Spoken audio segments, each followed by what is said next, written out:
guys, welcome to another episode of Books and Banter. I'm Coral. I'm Jamie. And today it is the start of April, which means it is National Poetry Month. Yeah.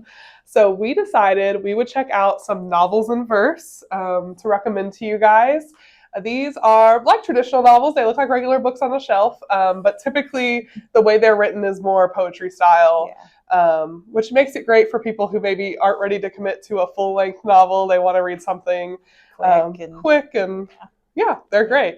But we did want to let you know before we start this episode, a lot of novels and verses, they tend to have heavier topics. I know the one I read really did. So definitely, if you're not comfortable with heavier topics, maybe you skip this video, go watch one of our old ones. We'll catch you next week. No worries with that. But for everyone else, let's start with what Jamie read. Okay. So mine was definitely a quick read because I went to Dallas and I finished it. I read it in the car on the way there. Don't worry, I was not driving. But yes, it was very quick. I read The Lightning Circle by Vicky Van Sickle has illustrations by Laura K. Watson. And so this is about, it's a teen novel. It's about a girl named Nora who has her heart broken by a boy.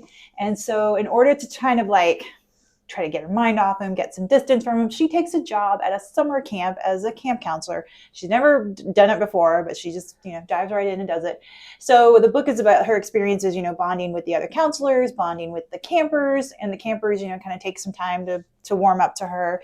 But this really evoked summer for me. I never went to summer camp, but it made me wish I had. I just felt like I could picture this place in my mind. These characters felt really real to me. Probably the illustrations helped, and the illustrations were really good.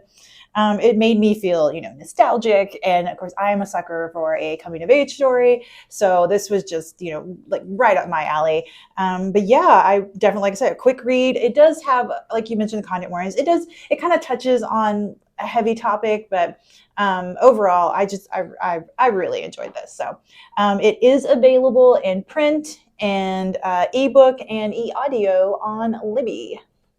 Cool. I read Dear Medusa by Olivia A. Cole. This book follows a character named Alicia. She's in high school, but she's having kind of a rough year. She has lost her best friend. Her best friend has moved to another school and basically told her, I don't want to be your friend anymore. She's quit the track team, which she had a lot of promise, a lot of talent on. And she has a bad reputation around the school, and it has a lot of self-destructive behavior. And a lot of this stems from the fact that she had been sexually assaulted by a teacher who was still at the school. Wow. So this book definitely covers a heavy topic, but there isn't anything on the page. So it's definitely a way to make it maybe more approachable if you want something that maybe covers a heavy topic, but don't really want to see it depicted on the page. But she's feeling really disconnected from a lot of her friends. She doesn't feel like she really has anywhere to turn. But this book really is her kind of moving through the trauma. She starts to connect with new people she never thought she'd be friends with.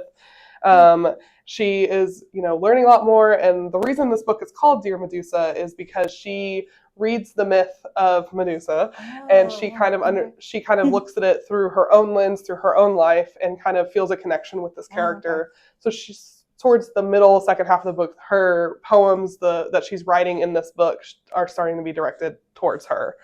So it's a very heavy book, but it really is. It's kind of refreshing to see her just grow through it. Yeah. The things that happened in the past, and there's parts in this book where you just want to be want to be like, girl, just tell someone, confide in a trusted adult. But it's a little hard to read at parts. Be there for you. Yeah, but overall, I thought it was a great read. And again, like yours, it really didn't take me that long to get through it. I really wanted to find out how Alicia's story ended. Nice. And this book is available in print, and then it's on Libby as an ebook and an e-audiobook. Nice. All right. Well, thanks for joining us today. And as Coral said, if you want to find more recommendations, check out our other videos, and we will catch you next time. Bye. Bye.